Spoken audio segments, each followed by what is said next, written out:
Hey, everybody, welcome back to Ginger and Chocolate. I'm your co host, Mike, with my co host, Lindsay. Lindsay, how are you this morning? Uh, I'm very tired. I have Yeah. had 2 straight weeks of not great sleep. Oof. Yeah, and I don't know why, but my brain just wants to wake up at like 11 and then 2. And then at 2 o'clock, I read for like an hour because it won't go, I can't go back to sleep. And then I kind of toss and turn and then I fall asleep and then my alarm goes off. That's a lot. It's ridiculous, is what it is. Um, so a little tired, but I'm super happy to see you and be on the show today. Yes, yes, I feel the same. I'm a little, I guess my body's tired. I've been sleeping pretty well. I can't complain in that department, Hmm. but I just got back and did some legs today at the gym. And then it's always fun to walk out like a newborn deer, just kind of wobbly, wobble, wobble, wobble down the stairs. That's hilarious. I've only worked out hard enough with strength like twice to have that experience, and in both times I was in a gym that had we were upstairs, so I had to Uh walk huh. down. It wasn't cute. It took me a while to get down those stairs. Oh, yeah. That's, Mm. that's the test right there. You know you got a good leg workout when it just stairs are just like, oh God. One at a time. One at a time. Yeah, I think I mentioned I'm doing a strength like class now, Mm-hmm. a couple times a week, and actually the woman who owns the gym is going to come on the show and talk about it a little bit. So I'm Yes. excited about that. Um, so no wobbliness, but definitely sore. Yeah. Yeah. How you liking the gym? It's good. I was there yesterday morning, and for we do like a circuit. So on one of the circuits, I picked kind of low weight and was like, Mm-hmm. "I'm doing this thing," and she just came over with heavier weights and was like, "Let's try these." Yes. I'm like, Yeah. okay. Um, I look stronger than I am, so I'm one of those people that has a lot of muscle definition, Mm-hmm. even when I don't have any strength. So she gave me the heavier weights because I look like I'm like, but I was like trying to lift them over my head, but I did them. So I was pretty proud of myself after that. I can barely Yeah. pick my arms up though today. I had that a couple weeks ago. I shredded my arms doing curls and tricep work and stuff, and then I got to coach baseball, and so I'm warming up the pitcher, and I'm trying to throw it back to the pitcher, and I'm just lobbing them just over the kid's head in the dirt, and they're looking at me like, "What the hell's wrong with you?" You suck. Yeah, exactly. You're terrible. I'm like, yeah, I'm useless today. Awesome. Well, we both agree that strength is key. Yeah, yeah, yeah. And in in that vein, I think a lot of our endurance people look at this strength training like vampires see the sun. It's just to be feared Uh-huh. and mortal enemy, right? That's that's how I've been looking at it. Yeah, I'm yeah. trying to change that. Just been forcing myself to go, and I'm always happy after I go. Uh huh. I Yeah. never want to go though, but I'm always happy after I go. I've got to this magical place where I look forward to going now, Oh, and it's almost like I don't want to jinx it, but I'm just like I'm going to stay with this. I'm going to stay with this as long as I can. hmm. And so when I get to the days where I don't want to go, it's already part of my routine. I'm like, I'm going. I'm just going. Hmm. And how many days do you go a week? 4 to 5. Ooh, wow. Yeah. I'm doing 2, and I'm like, woo, I'm crushing it. It depends on what you do. If you're Mm. doing hit workouts or you're doing, whole body stuff, Yeah. a couple times a week is just fine. Okay, because that's what I'm doing. It's like a Yeah. total body circuit Yeah. type deal. Yeah. Cool. Well, I You love can't it. do that 5 days a week unless you're a real psychopath. You just don't have the time to recover either. I mean, you'll be burning Right. calories, but I don't know how much your muscles are going to recover. I do love the feeling I have in my body now that I'm doing it. Like I got on the bike over the weekend Uh-huh. and I felt on Saturday, I felt much stronger riding. Yes. And that was awesome. That was awesome. It was super cold though. And I had a great time on the gravel bike on Saturday, but it was very, very cold and I was underdressed. And I think that, like, because I was so cold, I didn't drink very much. So I Uh-huh. dehydrated myself. And on Oh, Sunday, when I got on the bike, I was worthless. And I did a ride I've done a bunch of times. It's not even very long. Yeah. And it was a slog the whole way. It was horrible. I was telling my friends, I'm like, I'm sorry that I'm just bitching and moaning this whole ride, but I was dying, but I Yeah. got through it. So, Yeah. that's something. Yeah. I've hit the wall on a couple of training runs, and I know what that's like when you hit the wall fully Uh and huh. you just have to stop and get some electrolytes, some sugar in your body. And that's, Hmm. or even when Yeah, it's a slog, I just find myself like pushing my legs down with my hands. like, come on, legs. So today we're going to talk about friendship, Mm-hmm. which is, Yeah. I don't think we've ever covered this topic, No, which I is don't think weird we because have. I consider you to be a good friend and we see each other every week on the show. Yeah. Yeah. Um, and yet, so what does it mean to you? What does friendship mean to you? Well, I think I think a spectrum of friendship, right? So there's people that you're familiar with, that you know, that are kind of slide towards acquaintances, Mm-hmm. but are friends and you're on good terms with and you enjoy seeing them. You just might not have that level of trust yet. Mm-hmm. And then it Mm-hmm. slides all the way to, like ride or die, like friends for life. Like we've been through some crazy stuff together, Mm-hmm. Mm-hmm. and whatever you need, I'm there. Mm-hmm. Mm-hmm. I would agree with that. I have all of those. I have that whole spectrum of friends for Hmm. sure. Um, I have to say, when I was out there doing my thing with Chardonnay, um, I did not. So the friends that I had, good friends growing up, that I'm now close with again, Uh-huh. I didn't go anywhere near them. I think because I was filled with a lot of shame Yeah. about Yeah. my lifestyle or whatever. And the friends I did have were not friends. You know what I mean? They were just Yeah. drinking buddies or Drinking buddies. Yeah. Hmm. hmm absolutely no way you could call on them in an emergency. First of all, they Right. probably weren't going to be sober to help, but Yeah. also just because, and it's interesting because when I came into the rooms and got sober, um, one of the thoughts I had was like, oh, I'm never going to have fun again. I'm going to miss all my friends, quote Yeah. unquote. Um, and it didn't take very long for me to realize, like, oh, those people aren't really, they're more like acquaintances and there isn't that trust there. And we don't have that much in common. And, but since through the process over the last 21 years, I've built these really amazing friendships of Yes. people I know from sobriety. I'm super grateful for that.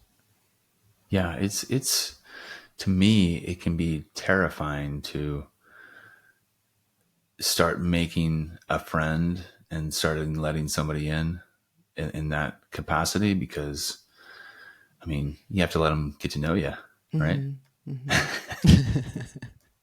There's that whole thing. Yeah. We're drinking buddies. You can just kind of just, hey, we're here having a good time. No one's being honest or truthful about who they are. Yeah. I mean, at that point, no Yeah. one's being honest to themselves. So really, there's that. But yeah, it took a while for me to let people in because I didn't trust anybody when I got sober, mainly because I was not a trustworthy person, myself. And so it took a little bit of time, but I now have these friends that I could call on in any type of Uh huh. situation, and they know me, and I can sometimes I just will text some of my girlfriends and be like, I feel down, I feel depressed today, I feel stressed out, I feel whatever, and it'll immediately be like, do you want to go for a hike? Do you want to go for coffee? Do you want to just talk?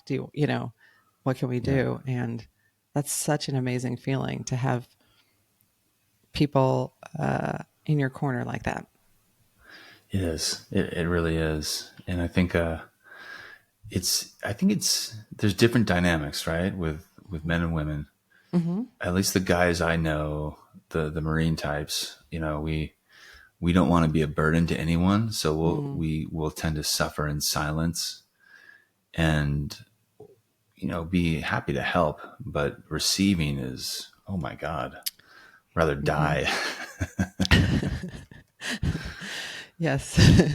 Asking for help can be very hard. Hmm. Um, so I know that you were with some friends last week. Was it last Uh huh. weekend? Yeah. I was out in Colorado and up in the mountains, right along the Continental Divide in a place Wow. called, outside of a town called Granby, Colorado. Hmm. And it was a couple hours outside of Denver in the Okay. mountains. And I met up with some guys that I served with in the Marine Corps, and a few of them I'd seen, within the last year and off and on.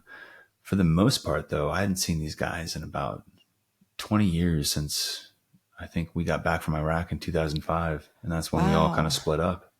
Yeah. Yeah, it was an amazing experience. The scenery and the activities were outstanding, but seeing people and almost like not skipping a beat because I have this level of friendship with these guys. It was, I tried to explain because it was a reunion. We hadn't seen each other in 20 years. And I hesitated on going, and I was a Mm. little hesitant because there's some real feelings there about the things we went together. Yeah. Definitely. Yeah. And as close as I am with these guys and there's, it brings up, memories of some intense combat that we were all in together. And so Mm. that's always linked. But, the love overrode the fear in this time. And I went and Nice. I saw these guys and, I mean, they paid me some really nice compliments for some of the things I'm doing to keep the memory of our fallen guys alive. And that meant a lot it's the best compliment I can get from these guys I trusted and looked up to. Mm-hmm. And it was just good to sit around and hang out. That's awesome. How many of you Yeah. guys were there? I think there was about 12 or 14 of us. Nice. Yeah. So it was a smaller group this time Mm-hmm. around. And it was, it was great. Mm-hmm. It's interesting too for me too, because, I'm being a mental health provider and a Marine. I kind of, on both sides of this fence of helper and one being helped. Mm-hmm. And so I had to remind myself, I'm these guys' friend this weekend. I don't have to be a therapist. It was, Right. I was wondering about that. I was going to ask you if yeah. you clocked guys that have not been, because I know you've done so much work, on yourself to get Hmm. healthy. I was wondering if you clock guys that haven't been able to do that, and if you were like, you know, sort of there was a pull there to um, help them a little bit. I have to think it through, and I have to go like, okay, what would I say as a friend? Mm-hmm. And I might give someone shit, or I might make fun of them in the way that guys do that Yeah. show they care about each other, and not ask therapist questions really. So, Ah, we had a therapist there on staff, and we had a session together as a group, which is pretty cool. Some guys opened up, and I thought that was pretty neat. that's cool. And I participated. I didn't lead the session. I just was a participant. How'd that feel? Nice therapist question. I like that. Uh, it was interesting because I was both observing the process and participating. And so I was like, Mm-hmm. just participate, you Yeah. know, just participate. Don't look at the session as a session. Just as, be part of it. Uh-huh. And I think I did. Yeah.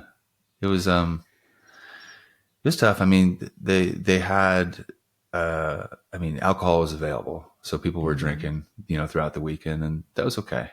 For the most part, people were pretty responsible and Mm-hmm. pretty good.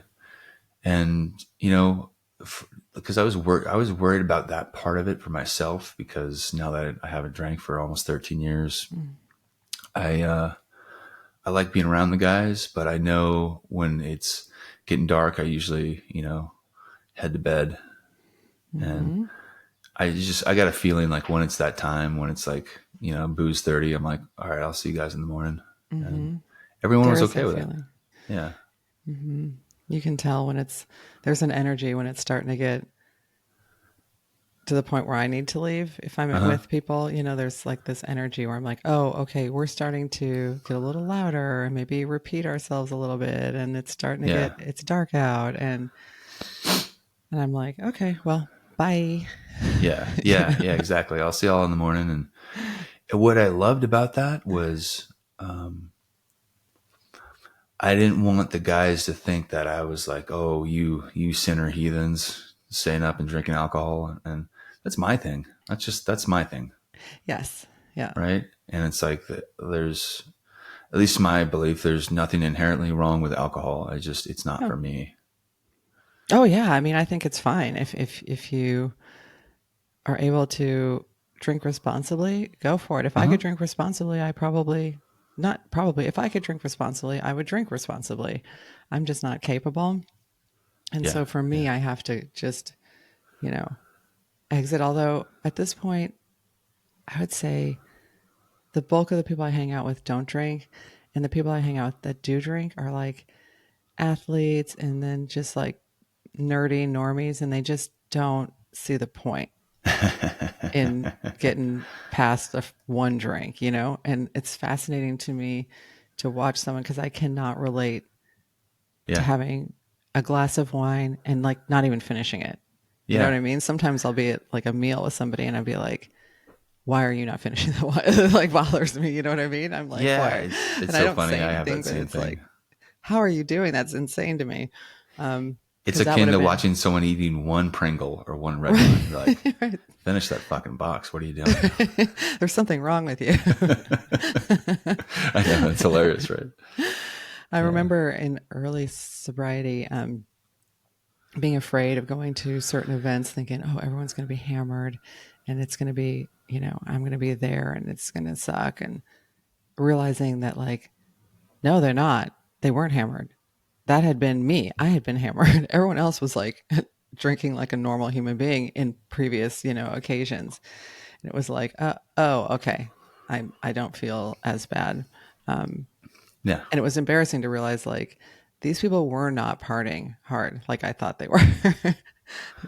Yeah. Only Yeah. Lindsay, just drunk. Yeah. Um, It's, yeah, we had, a great time there. And what was really cool is I learned that, it's even comfortable repeating it, uncomfortable because as much as I've done in the public eye, I've rarely sought out to get the spotlight for the sake of getting the spotlight. mm-hmm, mm-hmm, I've sought it when I was like, I think there's some benefit to families of the fallen or other people or getting people help and trying to be an example. mm-hmm, So I have this love hate relationship with being in the public eye, I guess.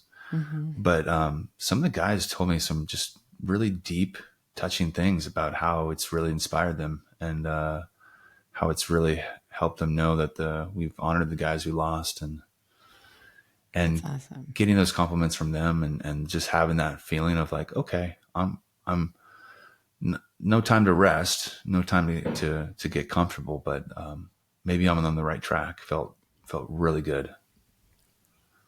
You're definitely on the right track. I mean, I wasn't in the military, as you know, but um, just through stuff you've shared with me or on the podcast, you know, I think that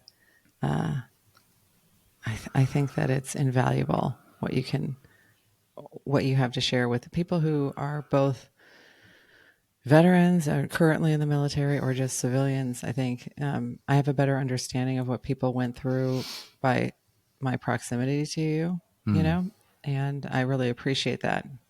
Um, and we can talk about it on another show, but you know, Yeah, I yeah, definitely yeah. came into our relationship with sort of a bias against any kind of war at Mm-hmm. all. Um, I didn't hold individuals responsible for going to war or not going to war, but I definitely had a bias towards like that in general, the whole culture, the whole Uh huh. Yeah. um, and or bias against it, and that was not based on anything other than the fact that I um, valued life and was worried about the loss of life unnecessarily, kind of thing. Yeah. And um, having my friendship with you has changed my perspective in the sense that I'm like, okay, these people, there's a there is a culture, but it's different than what can be perceived by civilians. You know, there's a Mm-hmm. culture of camaraderie, and people are trying to do good. People are trying to do the best they can. The people aren't trying to go like, I'm going out there and I'm getting into some, maybe I'm here to there's a kill couple of people. those. Yeah, I'm yeah, here to kill people. yeah. And it's making me a badass and I'm, you know, or whatever. Um, and that's been a really good shift in perspective for me. Mm. Um, Thank it's, you, Lindsay. I appreciate yeah. that. Yeah. Yeah, So you are definitely on the right track. Um, and I definitely value our friendship. I do too. I feel the same, and it's been good. I got exposed to a lot of different, you know, socioeconomic status backgrounds, a lot of different ethnic backgrounds in my time in the military, and also growing up, going on mission trips to South America and Eastern Europe. Mm-hmm. So I've been very lucky to have that perspective of, let's see what this person's about, Mm-hmm. and not not be as ethnocentric or American centric. You know, just trying to figure out like, all right, people live different ways. Let's see what this is about, Mm-hmm. and which has been so helpful. And what I love about our friendship is, yeah, we have a lot of differences in how we grew up in our lives, Mm-hmm. and yet there's so much common ground. Yeah. It's if you said, I'm going to take like a middle-aged black woman, I'm going to take like this millennial veteran, um, I know. and they're going to be friends, I would have thought more like they're going to be acquaintances, Yeah. Yeah. you know? Uh huh. That's kind of when I interviewed you on the show back in like 2019, Mm-hmm. I had no expectation that I would ever talk to you again after that interview, you Yeah. know? For one thing, I was like, while I was running on that Ironman, I saw you carrying the flag, and I was like, "Who is this douchebag?" You know, like it's not hard enough already. This a hole has got to have a big old flag and like, oh, I'm Just to American, you know, make people feel bad. Yeah. Yeah. right? Like America, Yeah. Yeah. Yeah. and of course, I found out that that was not the case at all, and but yeah, I think um, coming to this friendship with a completely different perspective, how we were raised, um, our ethnicity, our gender, Uh-huh. is, I think it's an important thing for us and anyone else who's in sort of relationships where you've got maybe differences on the surface. Yeah. I think it's important to share that with the world, or at least in our country right now, because it is very divided. And I think Yeah. there's a lot Uh-huh. of racial tension. There's a lot of tension Uh-huh. and animosity between genders. You know, there's a lot of women's rights issues right now. Oop, Yeah. sorry, I had to sneeze. Bless you. um, Yeah. There's a lot. There's a lot of divisive issues that people it almost feels like, let's get to this so we can know where we're divided.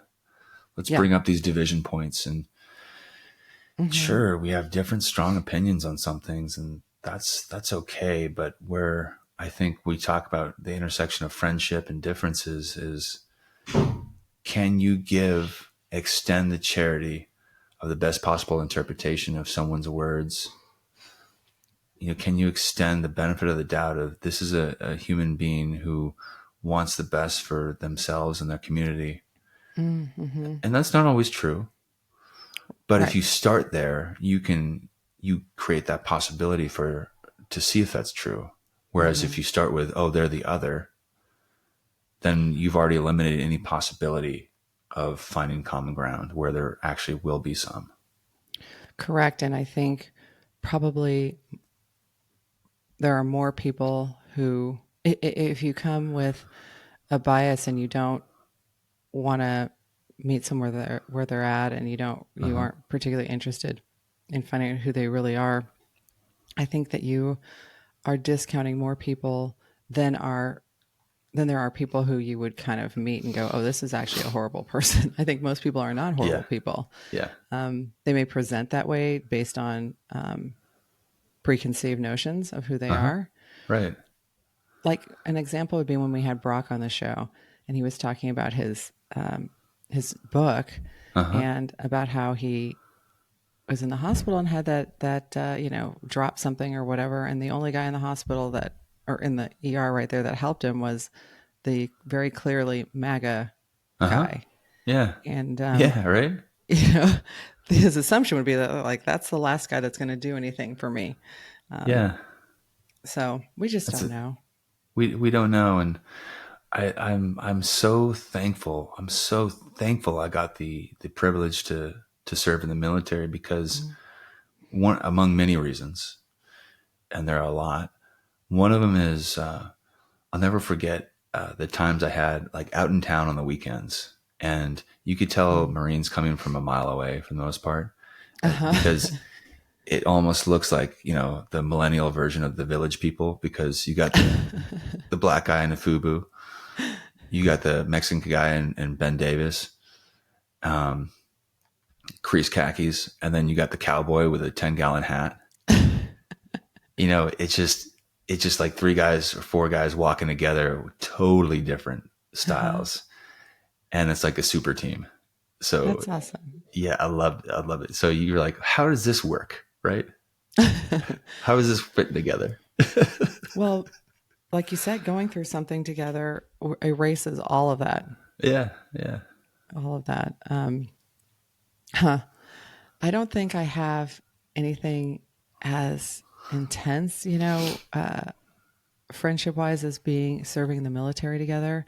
Um, but what I have with my women friends, for example, is a shared experience of being female, even though we're Mm-hmm. all from different, we're different race groups and ethnic backgrounds and socioeconomic backgrounds. And, you know, there is this common sort of like shorthand language that we share.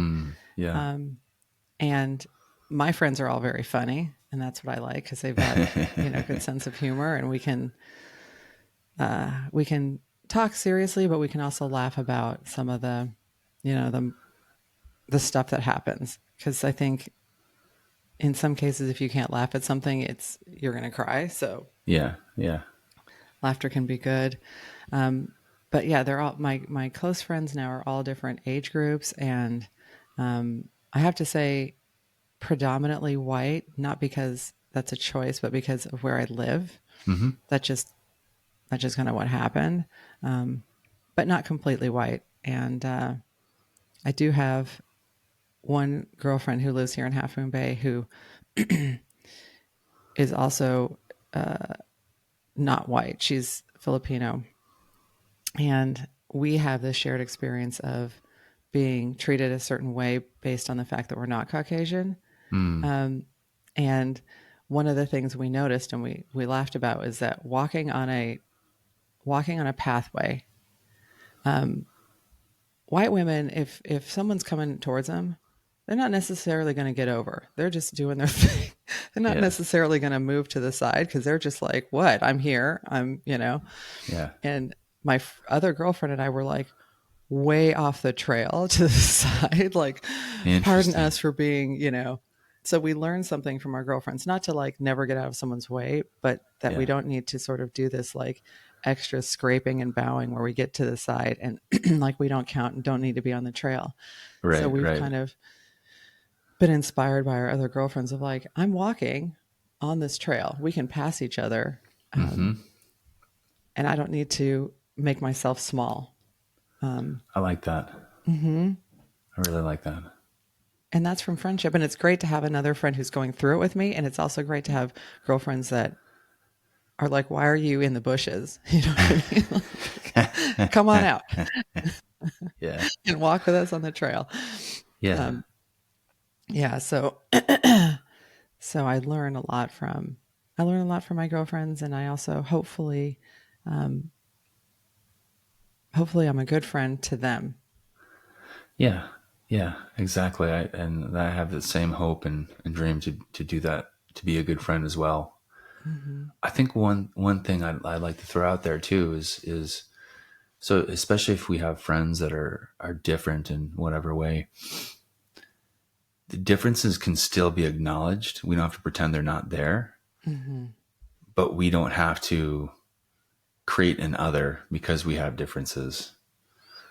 Right. You know, we Right. can acknowledge differences and be curious about them and ask each other, you know, Mm-hmm. what it's like, or, you know, if you have that level of familiarity with someone and be like, hey, you know, when you develop that rapport, you can ask them what it's like, Mm-hmm. or you can ask them about something and you learn something about someone that you might not have known. Yeah. Yeah. That's definitely kind of the experience that I had with the trail walking, for example. Like, white females are used to taking up more space in the world. Mm, And it's been acceptable, and it is acceptable. I think it's good. I don't think it's a bad thing. I think it's a good yeah. thing. Brown females are used to not taking up space in the world because that's sort of been a cultural thing of like, get, you know, get the hell out of the way. Right. Yeah. And I can learn from them and ask them what it's like, and we can have a conversation about it. And some of these girlfriends of mine took a course. And I'm so bummed I don't remember her name, but there is a Black woman who's an author, and she wrote sort of a workbook about being a workbook for white people about being Black and what it's like, and some of the differences that people who are part of the majority race group might not know about because it's not an Interesting. experience. It's not an Uh huh. experience they've experienced. Yeah. And some of these girlfriends got together and did did the course together because they have a book and there's a course, and we would ride our bikes together and they would just ask me questions because they were kind of like, I never thought about this. And this never occurred to me. And then we would have these discussions about my experience with whatever the topic was. And, and I even had a girlfriend say, I don't know if this is exactly true. I don't know if I have an advantage because I'm white female. And I was able to talk to her about it and say, here's where some of the advantages are from my perspective. Yeah. Um, Yeah. and, raising children, it's harder to raise. Like, I said, did you have to have a discussion with your kids about how to not get shot when police pull, how to behave in specific ways and what not to do to avoid potential danger Right. interacting with the police? And of course, none of my girlfriends had to do that. And so, but having these conversations was very intense, and we challenged each other Uh and huh. remained friends. Yeah. I like that. I Mm-hmm. was wondering too, did you feel any pressure being like the spokesperson for all Black people? I definitely did. And I'm not the blackest person out there. You know what I mean? I'm mixed race. So I want that to be a t-shirt. I'm not the blackest person out there. I should, I should get that. I like that. Yeah. I sometimes I'm the token veteran, and I Mm. or the ambassador for veterans, or the military in general. And not the same thing, but there's some similarities. And I'm like, well, I hope I got the right answer. Or if I don't know, I don't know. But Yeah, there's some pressure because if you act like an asshole, then people can be like, well, this is yeah. how all black people feel, or this is what veterans are like. Yeah, exactly. Exactly. So it's a good thing to be able to speak to these differences and to help Yeah. and be an ambassador. And it's also, a double-edged sword a little Yeah. bit. It's a responsibility for sure. And not being the blackest person out there has worked to my advantage, Yeah. in terms of culturally sort of, we call it code switching, Oh, which right. is, yeah, which is where, and my children are able to code switch as well. And, that can be looked at as a negative where we have to sort of change who we are in the face of interacting with other race groups. But I don't know that that's really true. Like, I don't feel like I'm code switching when I'm with my white friends. Yeah.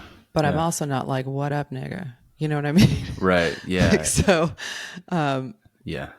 and the way that I speak and talk to a room with just Black friends in it is different, but I don't feel fake. I'm not trying to be. It's just that I have an understanding of like The culture and culture and language and how hmm people, which I think is important. It's good to have sort of an understanding of that.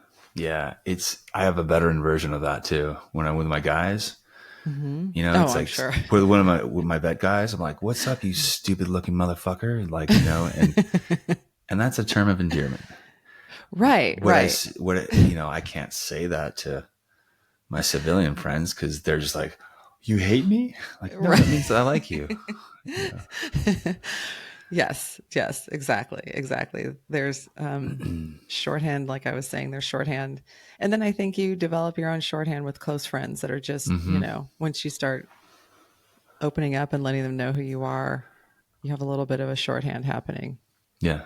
Yeah. Um, I was going to share with the listeners that a while back you were in Alaska and Uh-huh. you were like, there's Black people here. And to me, I thought it was funny, and I was like, "What are you?" I was actually kind of surprised there were Black people there, to be honest, because Yeah. we're not really into the cold, to be honest. Yeah. Um, but then afterwards, you reached out and asked me if that was in any way inappropriate, which I appreciated you thinking that through, but I didn't feel that. I didn't feel that. What I felt more like was that we have a close friendship, and you're comfortable with me, hmm and you knew that I would think that that was funny as fuck, and it was. Yeah. It's interesting, right? Just kind of feeling it out. Like, do you know my heart when I'm saying this? Yes. Like, Hmm. do you know? Because that's, man, you think about, we could do a whole show on communication too, but it's obviously in person is the Hmm. best. And then Yeah. there's where we can see each other right now on this platform. The listeners probably just hear our words, but Yeah. you're missing the micro expressions and facial Yeah. features and posture Hmm. and eyes and everything. And then there's text, right? Yeah. Where if I texted that, it would have been like, what was the tone? You can't Right. tell, right? Just there are Black people here. Yeah, exactly. Like a flat tone is like, okay, Mike. Yeah, like I'm disappointed in that. Like, oh, they're Black people there, yeah, right? Exactly. Josh, and Josh and I have a, obviously romantic relationship, but I consider him my best friend as well. Hmm. And on the topic of knowing his heart, he was somewhere like in the East Bay or something, and for work, and he popped into a Target, and he was, there weren't really any white guys there at that particular Target. Yeah. And he called me and said, now I know what it's like to be you. And I said, what are you talking about? And he's like, I'm the only white person in the room and I know what it's like to be you. And he was laughing. And that could be offensive. You know what I mean? Like, I'm the only Yeah. white guy in here and I know what it's Yeah. like to be you. Oh yeah, yeah. But I knew what he was, I knew where he was coming from. He was trying to be funny and share his experience with me. And there's a kernel of truth in that, probably. It's probably the first time he'd only been the only white person in a room.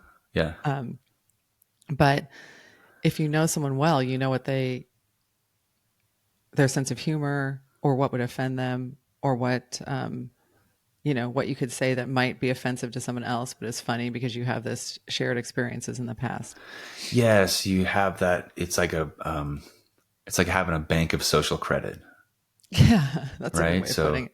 if a stranger said that to you, I mean, it's a lot different. Like, what the fuck do you mean, right? But someone Yeah. you know who they are, they built that trust up. Then you're like, oh, okay, I think I know where you're coming from. You can Hmm. clarify, but and then what I love is like being able to say things like that and then feel it out if you feel like you need to feel it out. Like how was that for you when I said that? Right. Or explain yourself if you need to. But then if you don't say that, it's so limited, right? Hmm. We're just trying to be polite and Yeah, not offend anybody, and that's boring. it That's is pretty just boring. it's boring, right? Yeah. You It's know? good to know when to be politically correct. And Uh-huh. it's good to know when you don't have to be. Yeah. Yeah. Um, Yeah. Yeah. and sometimes I'm good at that. Sometimes I've not. I've been on work calls with someone of my own race group, you know, and popped off with something and been like, oh, wait, that's just not appropriate because I'm at work. Yeah. Yeah. Exactly. So, it's easy to get confused occasionally about that. But um, I was going to tell a quick story about on the topic of, being there for friends, but having a hard time receiving. Um, Mm-hmm. I feel like I can receive when it's something small, like, oh, I'd like to have coffee because I'm feeling kind of down. That to me is a no brainer. And of course, I would do it for a friend. I would do anything for a friend. Mm-hmm. Um, but remember when I broke my ankle? Yeah. Um, I'm only laughing because it was dumb. I mean, I was wearing flats and I was at SFO and I just fell off the curb for no reason and Oh. broke my ankle like an old lady. Um, and what I did was uh, I kept going. So I hadn't even gotten into the airport yet. I mean, I was on the curb and I thought, well, I sprained my ankle, even though I heard a snapping noise. Ooh. Um, and I went all the way through security. I was like limping and I was going on a work trip and I'm like, well, I'll fly to LA and then I'll go to Kaiser on my way to the office before this lunch. Of I course. mean, Right. just dumb, right? And I have this text string with a bunch of my Half Moon Bay girlfriends, and we're on this thing all day, every day, Yeah. sharing memes to rough, really rough patches with spouses or partners. I mean, and everything in between. And so I was sitting at the gate, and my ankle was all swollen, and I was like, "This thing hurts. It's throbbing." And I texted them, and I was like, "You guys, I just totally sprained my ankle, and I'm like hobbling around SFO now." And I wasn't asking for help or anything. I just was like telling them what happened, and I sent them a picture of like puffy ankle, and they immediately were like, "You need to go to the hospital." And I'm like, "Well, I'm going to fly to LA first, and blah blah blah." And they were like, mm, "You you should really probably get that looked at." So then I told the woman at the gate, she was like, "Are you okay?" And I said, "Maybe." And she's like, "I'm getting the paramedics over here." So they wrapped it. They said, "You should go to the hospital." And I was like, "I'm going to just fly to LA first." And they were like, "Okay." And they wrapped it. So then I'm telling my girlfriends, like, "No, no, the paramedics wrapped it. I'm good." And so one of these friends called me. At this point, I'm sitting on the airplane just at the gate. And she said, "I just want to say to you, you get to take care of yourself." Mm. And I was like, "No, I'm cool. I'm cool." And she was like, "Your job is, they're just going to have to understand." And I appreciated her calling and saying that to me. She was worried about me. And I was just being so obstinate, and I was like, Uh-huh. "I don't need any help. I'm just going to do." Fortunately for me, the plane ended up having a mechanical and they deplaned. And then at that point, I couldn't stand up. And I was like, oh, they had to get me a wheelchair. And I was like, maybe I Perhaps. should go to the hospital. And one of my girlfriends who is on that text string works at SFO. She's the one who puts all the restaurants and all the cool stores in there. That's her Oh, cool. negotiating all that. That's why SFO's killer. Um, and she's like, "I'm in the office. I'll just come pick you up. Just tell them to roll you to the." And she just picked me up and took me to the hospital, which is freaking amazing. What a gal. What a Uh friend. huh. And Yeah. I just appreciated all of that. It was so hard for me to accept that help and to hear what they were saying. The Mm-hmm. universe had to step in and be like, Break "Everyone that off the plane. plane Yeah. so this Yeah. stupid cow can get off." And then as soon as I was off, they're like, "Things fixed," and everyone got on the plane. They took off to LA. Yeah. um, but even in the face of having a hard time accepting help, these women were there, to support me. Mm-hmm. And what a cool thing to have happen. I mean, not the ankle break, but that all that Yeah. support. Yeah. The situation that resulted from it. I get it. Mm-hmm. I can get that. And it just pinged on a very small thing or a small sentence, but big impact in my life. I have a friend guy named Fireman Rob. He's a motivational speaker, an Ironman athlete, and I think we've had him on the Mm-hmm. show before. Mm-hmm. We'll get him back. Yep. He just told me one time, I was explaining all these things I was trying to do, and worried if I wasn't doing enough. Survivor's guilt was kind of big in my life at the point where I couldn't see it. He said, "It's okay to be happy," Mm. and that was exactly the words I needed to hear. Yeah. You know, it's That's like hard to yeah. embrace sometimes. I almost felt like that scene in Good Will Hunting where he's sitting there. He's like, "It's not your fault." It's like, "What the fuck are you doing to me, man?" And he starts crying. "It's not your fault," you know. Yeah, that's an awesome thing to say to somebody. It's okay Yeah, to be happy. I would say yeah, that to everybody listening because I'm sure that not everyone listening knows that, yeah. at least on any given day. It's Um, okay to take care of yourself, and it's okay to be happy, right? hmm And sometimes you need a friend to tell you that. Uh huh. I know we're going to go soon, but I have a question about while you're serving in the military and friendships, do you make specific closer friends? Like, do Uh you huh. end up developing like this particular, like I'm close with everybody because of this shared experience, but this particular guy is like my guy. Yes. Is there Yes. time for that? There is. There is because there's a lot of downtime where you're cleaning weapons, cleaning everything, Mhm. picking up trash, and then the weekends, when you're Oh. off. Mhm. Yeah, and I had that. I had that with a few guys that are really close to me, and some of them are no longer here, which is Mhm. hard. But some I still keep up with that are here, Oh, and that's good. yeah, it's funny at first, like when I got out, I was on the East Coast and stationed in North Carolina. I wasn't very familiar with Southern culture and like everything. And the whole thing threw me for a loop. It was a huge adjustment. So I ended up mostly hanging out with the Mexicans who are mostly from California. You're like, we Yeah, understand each other. exactly. We see eye to eye, homie. So We don't eat yeah. chitlins, which aren't as bad as you might think they are. I've tried them when No. I was in the South, and if you put enough hot sauce on them, you can eat Yeah. Yeah. entrails. Yeah. um, well, I don't know. Do you have any last words about this? I think that